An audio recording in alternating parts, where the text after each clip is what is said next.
안녕하세요. 남간사관학원입니다. 오늘은 이전 영상에 이어서 간담관 췌장 부분의 기출문제에 대한 풀이를 시작할 거예요.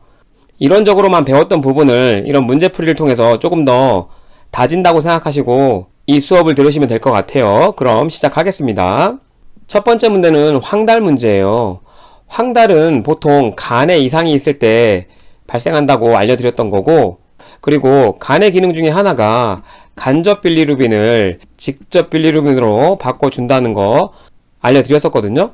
이 직접 빌리루빈은 수용성이기 때문에 담관을 타고 어디로 갈 수 있죠? 네, 12지장으로 들어갈 수 있다는 거, 이걸 좀 기억하셔야 됩니다. 그리고 이 빌리루빈이 노란색을 띠는 녀석이에요. 그래서 이 수치가 올라가는 것 때문에 피부나 공막에 노란색을 띠는 거거든요. 그게 황달이에요. 그럼 이 기본을 알았으니까 지문을 한 번씩 볼게요. 혈액 검사상 빌리루빈 수치는 오히려 떨어진다. 말이 안 되잖아요. 그렇죠? 이게 답일 가능성이 굉장히 높습니다. 빌리루빈 수치가 상승해서 노란색을 띠는 거기 때문에. 폐쇄성 황달 환자는 회백색 대변을 본다. 이걸 이해하시려면 좀 그림이 필요한데, 이전에도 보여드렸던 그림이에요. 간에서 뭘 하죠? 이게 간이잖아요. 간에서 간접 빌리루빈을 직접 빌리루빈으로 바꿔준다 그랬어요. 직접 빌리루빈이 되면 이제서야 수용성이기 때문에 물에 녹아들 수 있어요. 그래서 담즙이랑 섞여서 어디로 흘러가느냐? 네, 요렇게 12지장으로 흘러갈 수 있는 거예요. 일부는 이 담낭에 저장돼서 저장, 농축되고요. 그래서 저장, 농축된다는 것도 알아두셔야 됩니다. 그래서 간에서 담즙을 만들고 담낭은 저장, 농축하는 기능밖에 없어요. 지방 같은 성분을 여러분이 먹었을 때 이 담즙이 흘러나오는 거죠. 이 관을 타고 12지장으로 들어오는 거예요. 폐쇄성 황달이라는 건 여기 부분이 막혀버린 걸 얘기해요. 그래서 폐쇄성이잖아요. 막히게 되면 담즙이 흘러 들어갈 수가 없잖아요. 담즙이 빌리루빈이 섞여 있기 때문에 노란색을 띄어요. 이 노란색이 섞이지 않기 때문에 일반 대변인 노란색 회변이 아니라 이렇게 회백색 대변을 보게 되는 거고, 지방을 소화 흡수하지 못하기 때문에 지방변도 볼 수 있어요. 그래서 같이 알아두시면 좋을 것 같습니다. 당연히 틀린 말은 아니에요. 세 번째, 황달이 심하면 비타민 K를 흡수하지 못해 출혈이 발생할 수 있다. 완전히 맞는 말은 아니에요. 비타민 K가 지용성 비타민이기 때문에 이걸 소화 흡수하려면 담즙이 필요한 겁니다. 왜? 담즙이 지방 유화를 도와줘요. 그래서 지방 소화를 도와주는 부분인데, 담즙이 없다 보니까 지방 소화가 안 되잖아요. 그래서 지용성 비타민을 흡수하지 못하기 때문에 문제가 발생할 수 있는데, 모든 황달이 그런 게 아니죠. 세 가지 황달이 있다고 앞전에 알려드렸었잖아요. 모든 황달에서 출혈이 발생하진 않아요. 대표적으로 용혈성 황달에서는 비타민 K 흡수량은 전혀 문제가 없죠. 용혈의 2에서 빌리루빈 수치가 상승하면서 발생하는 황달이기 때문에 관련은 없어요. 그래서 이거는 맞을 수도 있고 틀릴 수도 있는 거예요. 세모하고 넘어가고. 네 번째, 피부에 담즙산염이 쌓여 소양증이 나타난다. 대부분의 황달에서는 담즙산염, 원래 담즙에는 빌리루빈, 그러니까 담즙 색소가 있고 지방 유화를 도와주는 이런 담즙산염이 섞여 있고 콜레스테롤도 있는데, 이 녀석이 황달일 경우에는 담즙산염이 상승할 일이 많잖아요. 그러다 보니까 다는 아니지만 대부분의 황달에서는 좀 소양증을 나타내는 경향이 있어요. 그러니까 틀린 답은 아니죠. 마지막 다섯 번째, 간염, 간경화증, 담석증 등이 원인이다. 당연하죠. 간에 문제가 있어서 간접 빌리루빈을 직접 빌리루빈으로 변화시키지 못하고 폐쇄성 황달을 초래하는 가장 대표적인 원인이기 때문에 이것도 맞는 말이죠. 그러면 1, 3번 중에 고민하다가 3번은 맞을 수도 있고 아닐 수도 있고 1번은 무조건 틀린 말이니까 1번 찍으시면 되는 문제예요. 자, 그 다음 황달 환자에서 소양증 간으로 틀린 것은, 소양증이 뭔지 모르시는 분은 가려움이에요. 가려움이 심한 걸 소양증이라고 하고, 그럼 지문을 살펴보면 시원한 환경이 좋다. 가려움은 시원한 환경에서 조금 감소해요. 그러니까 맞는 말이죠. 발안을 증진시키는 운동을 권한다. 땀을 많이 흘려서 소양증이 완화되진 않습니다. 이건 보통 오답이에요. 조이는 의복은 피한다. 당연히 꽉 끼는 옷은 불편하고 간지럼을 완화시키는 데 전혀 도움이 못 되겠죠? 당연히 맞는 말이고. 미온수 목욕을 한다. 미온수 목욕을 하게 되면 이 미온수가 기화되면서 체온을 조금 떨어뜨릴 수 있잖아요. 그래서 고열 환자에게도 미온수 목욕을 시키는 경우가 있잖아요. 같은 맥락으로 체온을 좀 떨어뜨릴 수 있기 때문에 역시나 소형증을 완화시킬 수 있겠고, 중조 목욕, 전분 목욕 당연히 도움된다고 해요. 그리고 하나 더 기억하세요. 칼라민 로션 발라주는 것도 도움이 됩니다. 그래서 이런 것도 좀 문제로 나올 수 있기 때문에 같이 알아두시고, 그래서 틀린 답은 2번이 되겠죠. 이 소양증 문제는 굉장히 자주 나와요. 황달하고도 관련해서. 그래서 꼭 외워두실 필요가 있습니다. 그 다음 문제로 A형 간염의 전파 경로로 옳은 것은, A형 간염의 전파 경로는 B형이나 C형이랑 다르다고 알려드렸어요. B형, C형은 똑같죠. 혈행 감염이잖아요. 그래서 혈행 감염을 이야기하기 때문에 주사기라든지 이런 혈액 접촉이 있을 만한 사안에서 감염이 전파가 돼요. 그리고 정액을 통해서도 전파가 되죠. 같은 맥락으로 전염을 시키는 녀석들이 에이즈가 있는 거잖아요. 여러분 시험에 나올 수 있는 것들이. 그래서 이런 녀석들이 혈행 감염이고 주사기, 정액 등으로 감염될 수 있구나 좀 기억해 두시고, A형 간염은 완전히 달라요. 그럼 1번부터 살펴보면 1번 수혈. 혈액이랑 관련이 있으니까 B형이나 C형, 에이즈와 관련이 있는 거예요. A형이랑은 상관이 없습니다. 성교, 정액과 관련이 있으니까 B형, C형. 오염된 주사기의 재사용. 주사기라고 했으니까 당연히 B형, C형. 손상된 점막과 피부. 그럼 역시나 혈액 접촉이라든지 이런 게 있을 수 있기 때문에 역시나 아니에요. 대변 구강 경로는 당연히 A형의 전형적인 전파 경로예요. A형 간염자가 대변을 보고 나면 거기에 바이러스가 있습니다. 그리고 그 뒤에 같은 변기를 쓴 사람이 손을 제대로 손 씻기를 안 한 경우에 바이러스가 묻어 있을 수 있고, 그게 구강으로 들어갔을 때 그렇게 해서 전파가 되는 경로이기 때문에 대변 구강 경로가 A형 간염의 전파 경로로 굉장히 중요하다 알려드렸던 내용이에요. 꼭 기억하시고, 그 다음 문제. B형 간염 혈청 검사 결과가 HBS 안티젠이 네거티브, HBS 안티바디가 네거티브 라면 어떤 설명이 필요한가?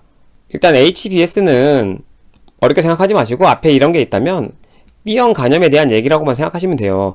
그냥 B형 간염의 안티젠이 네거티브다. 안티젠은 한국말로 얘기하면 항원이에요. 그리고 여기에 안티바디는 항체입니다. 이것만 아시면 돼요. 그러면 항원은 기본적으로 외부에서 들어온 녀석들의 표식 인자예요. 그 표식 인자가 어려우시면 그냥 외부에서 들어온 이물질이라고 생각하시면 됩니다. 그럼 여기에서 얘기하는 외부에서 들어온 이물질은 뭘까요? 네, 바이러스를 얘기한다고 생각하시면 돼요. 여기서 얘기하는 안티젠은 바이러스가 있냐 없냐예요. 네거티브가 나왔으니까 음성이니까 지금 B형 바이러스가 들어와 있지 않다는 얘기예요. B형 바이러스가 없다.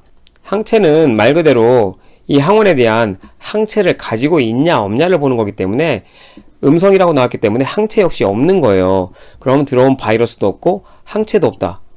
이걸 기억하시고 보면 1번 B형 간염에 대한 정밀검사가 필요하다고 설명한다. 필요 없죠. 들어와 있는 것도 없고 항체도 없으니까. 과거에 B형 간염을 앓은 경험이 있는지 확인한다. 당연히 앓은 경험이 없죠. 네거티브니까. B형 간염 예방접종이 필요치 않다고 설명한다. 말이 안 되죠. 항체가 없으니까 예방접종이 필요하죠. B형 간염 예방접종이 필요하다고 설명한다. 예, 맞는 표현일 것 같아요. 5번째, 활동성 B형 간염이며 치료가 필요하다고 설명한다. 활동성 B형 간염일 수가 없죠. 바이러스가 들어가 있질 않은데. 그럼 답은 4번인 거예요. 이런 문제가 여러분 시험에 꽤 잘 나왔었어요. 그러면 어렵게 생각하지 마시고 바이러스가 있다, 항체가 있다 이 개념으로 생각하시면 돼요.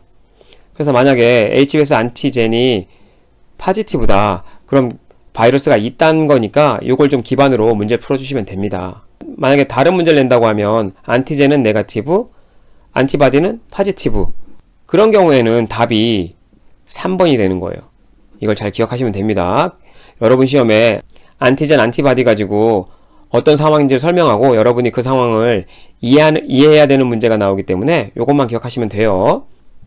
그 다음 문제는 간경화의 치료와 간호에 대해 틀린 것은, 간경화란 간이 완전히 경화돼서 딱딱하게 굳어버린 거죠. 그러면 간의 기능을 못합니다. 간 기능이 완전히 떨어져요. 그걸 머릿속에 넣으시고 1번 질문부터 보면 간경화 자체에 대한 치료법은 없다. 네, 간이 이미 굳어버렸기 때문에 예방이 굉장히 중요하지 치료법은 크게 없어요. 아예 없다는 아니지만 보통은 없습니다. 틀린 답은 아닌 것 같아요. 간성온수시 고단백식을 제공한다. 간 경화할 때는 고단백식기가 맞아요. 근데 간성온수에는 고단백식을 주지 않습니다. 간성혼수라는 것 자체가 간 기능 중에 하나를 여러분이 알고 계셔야 되는데, 그 기능 중에 하나가 단백질이 우리 몸에서 에너지원으로 쓰이기 위해서는 계속 분해가 돼서 아미노산이 되어야 돼요. 이 아미노산을 우리 몸에서 에너지원으로 쓰고 나오면 남는, 쉽게 이야기하면 찌꺼기가 암모니아예요. 이 암모니아가 우리 몸에 독작용을 합니다. 특히 어디에? 뇌에 독작용을 일으켜요. 근데 이 암모니아를 요소로 전환시켜주는 기능을 누가 하느냐? 간이 하는 겁니다. 그러면 이 요소는 어디로 나가게 되느냐? 신장을 통해서 배설하게 되는 거죠. 요걸 잘 기억하셔야 됩니다. 그렇기 때문에 간성 혼수가 있다는 얘기는 암모니아를 요소로 바꿔주지 못하고 있는 거예요. 그러니까 암모니아가 계속 증가해서 뇌를 공격하기 때문에 뇌에 독작용을 일으켜서 혼수 상태가 되는 걸 간성 혼수라고 하는 겁니다. 그러니까 이 아미노산의 원천인 단백질을 먹으면 안 돼요. 그렇죠? 그래서 저단백질을 먹어줘야 되는 겁니다. 간성 혼수에서는 꼭 기억하세요. 이런 식으로 문제가 잘 나오기 때문에. 3번, 간세포의 손상으로 삼투압의 저하가 발생한다. 간의 기능 중에 하나가 알부민 생산이 있어요. 이 알부민이 예전에 감단 췌장 간호 부분에서 알려드린 내용이에요. 그래서 삼투압의 저하가 발생해서 수분이 혈관에서 밖으로 빠져나가게 돼요. 그러면 뭐가 일어나느냐? 부종이 일어나게 되는 거죠. 그렇기 때문에 틀린 표현이 아니죠. 맞는 이야기입니다. 네 번째, 복수가 있으면 저염식이를 한다. 그렇죠. 복수가 있다는 얘기는 몸에 수분이 많이 차 있다는 얘기잖아요. 그런데 염분이 많은 식이를 하게 되면 수분이 더 늘어나잖아요. 그러니까 저염식이를 해서 수분이 절유되는 걸 좀 줄여줄 수 있겠다. 맞는 얘기죠. 다섯 번째, 고칼로리, 고단백, 고탄수화물, 고비타민식이를 한다. 아까 일반 간경화에선 고단백을 먹어도 괜찮다고 했어요. 간성 혼수일 때만 안 된다고 했잖아요. 그래서 맞는 이야기고, 지금 빨리 회복을 해야 되니까 고칼로리 보통 먹여줍니다. 환자들한테는 보통 고칼로리 먹여요. 왜? 회복을 빨리 하기 위해서. 고칼로리의 대부분이 탄수화물에서 들어가죠. 고지방을 먹이는 건 여러분 시험에 대부분 답이 안 됩니다. 고지방은 여러분 시험에 거의 답이 아니에요. 고비타민식이 나쁠 게 없잖아요. 그래서 이것도 맞는 얘기? 그럼 답은 뭐죠? 2번. 말도 안 되는 이야기이기 때문에 2번이 답입니다. 그 다음 문제는 간성혼수 문제네요. 위에 설명드렸으니까 간성혼수에 대한 설명으로 옳지 못한 것은 1번, 암모니아의 장내 흡수를 감소시키기 위해 락툴로즈를 구강 섭취한다. 이 락툴로즈 자체가 관장을 할 수도 있는 약이고요. 구강으로 섭취도 가능한 약이에요. 암모니아 장내 흡수를 줄이는 데 기여를 합니다. 그러니까 맞는 이야기입니다. 락툴로즈 꼭 기억해 두세요. 네오마이신 항생제를 경구 투여하여 대장 내 상주균에 의한 암모니아 생성을 억제한다. 대장 내 상주균이 암모니아를 생성을 합니다. 근데 이 네오마이신이라는 항생제가 이 대장 내 상주균을 쉽게 이야기하면 죽이는 거죠. 그럼 얘가 줄어드니까 암모니아 생성이 당연히 억제되죠. 맞는 이야기예요. 그래서 간성혼수 이야기 나오면 여러분은 락툴로즈랑 네오마이신은 꼭 알고 계셔야 돼요. 여러분 시험에 간혹 나올 수 있는 문제입니다. 세 번째, 암모니아가 요소로 전환되지 못해서 일어난다. 위에서 설명드렸죠. 맞는 이야기입니다. 저단백 맞죠? 저지방식이 크게 틀릴 일은 없잖아요. 저염식을 제공한다. 간에 문제가 생기면 알부민이 만들어지지 않고 부종이 생길 가능성이 있으니까 삼투압 문제로 틀린 말은 아니겠죠. 고통이 심하면 진통제나 수면제를 처방한다. 자, 간성 혼수에서 여러분이 이미 느껴지잖아요. 혼수 상태로까지 의식 상태가 굉장히 떨어질 수 있어요. 근데 이 의식 상태를 체크하는 게 굉장히 중요한데, 이런 진통제나 수면제를 먹이게 되면 의식 상태를 정확하게 측정할 수가 없잖아요. 보통 이 처방은 굉장히 조심스럽게 해야 돼요. 그렇기 때문에 오답일 가능성이 커요. 답은 5번입니다. 그 다음 문제, 담석증이 잘 발생할 수 있는 집단의 특성으로 맞는 것은, 이런 문제는 여러분 시험에 잘 나오진 않는데 정말 가끔 어려운 문제로 나올 수 있어요. 그래서 한번 알려드렸던 적이 있긴 한데 4F라고 알려줬었잖아요. 잘 발생하는 사람들의 특징. 그래서 fatty, 살찐 사람, 그리고 40, 40세 이상, 그리고 female, 여성이란 뜻입니다. 그래서 여성에서 남성보다 더 많이 생겨요. 그리고 마지막 하나가 fecund, 그리고 혹은 fertile이라는 건데, 둘 다 뭐냐? 쉽게 말씀드리면 좀 다산이라는 거예요. 출산을 많이 했던 사람을 이야기합니다. 이런 사람들이 많이 담석에 걸리더라. 그래서 4F예요. 그것만 아시면 풀 수 있는 문제입니다. 항고지혈제를 먹는다는 얘기는 좀 살이 쪘을 가능성이 높죠. 그래서 요거는 맞는 얘기. 40대 맞죠? 남성 조금 이상하죠. 여성이었으면 완벽한데 남성 여기서 조금 오케이 하고 넘어가세요. 세무치고. 경구 피임약 복용 여성이겠네. 엽산결핍이랑은 상관이 없습니다. 경구 피임약은 보통 여성이 먹기 때문에 여성은 확률이 올라가죠. 그리고 경구 피임약 자체가 이거는 뭐 따로 말씀 안 드리려고 했는데 경구 피임약 자체가 간에서 콜레스테롤 생성을 높입니다. 그래서 콜레스테롤이 올라가고 그렇게 되면 담즙이 침전될 확률이 올라가요. 이 콜레스테롤 올라가는 게 좋지 않거든요. 살찌고 40세 이상 이런 것들이 다 이 콜레스테롤 상승과 어떻게 보면 관련이 있잖아요. 그래서 경구 피임약 복용도 담석증 발생률을 높여요. 근데 어쨌거나 이건 몰랐어도 엽산결핍이 아니기 때문에 X. 고지방식을 섭취한다는 건 살쪘을 가능성이 높고 그러면 이거는 맞을 가능성이 높고 경구 피임약 복용은 당연히 대상자 아까 확률이 올라간다 그랬잖아요. 얘도 그렇게 알고 있으면 맞아요. 일단 모른다고 생각하시고 경구 피임약은 모른다고 생각하시면 일단 삼각형하고 넘어가시고 네 번째 엽산결핍 상관없다 그랬죠. 그러니까 이건 무조건 오답이에요. 다섯 번째 고지방식이 맞고 40대 맞고 남성 좀 애매하다 그랬잖아요. 그래서 얘도 맞을 가능성이 높은데 지금 보시면 1번 5번이 같은 맥락이잖아요. 살찔 가능성이 높고 40대의 남성이다. 그래서 남성은 여성보다 걸릴 확률이 낮기 때문에 두 개의 확률이 거의 비슷하잖아요. 그럼 3번을 다시 한번 보세요. 고지방식이 맞고 경구 피임량에서 여성이잖아요. 남성보다는 여성에서 더 많이 걸린다고 했기 때문에 여기서는 3번을 찍어주시면 될 것 같아요. 1번, 3번은 거의 비슷한 상황이잖아요. 이 두 개가 비슷한 상황이면 두 개 다 답이 안 될 가능성이 높겠잖아요. 막 이런 식으로 좀 생각해서 푸셔도 되고 전부 다 아신다면 3번을 여러분이 고르실 수 있는 문제예요. 굉장히 어렵게 나왔을 때 나올 수 있는 문제고 이런 문제도 가끔 정말 가끔 나올 수 있으니까 한번 문제로 풀어봤습니다. 마지막 문제로 각 질환과 혈액검사 소견의 연결이 틀린 것은 1번부터 보면 간성혼수가 있으려면 암모니아 수치 상승 맞겠죠? 네, 이건 맞는 얘기네요. 급성신부전에서 비유엔 크레아티닌 상승. 여러분이 신부전 아직 안 배웠지만 최소한 비유엔이 혈중 요소 질소거든요. 그래서 요소랑 질소 수치가 높을 때 이 수치가 올라가요. 아까 요소가 신장에서 배출된다 그랬잖아요.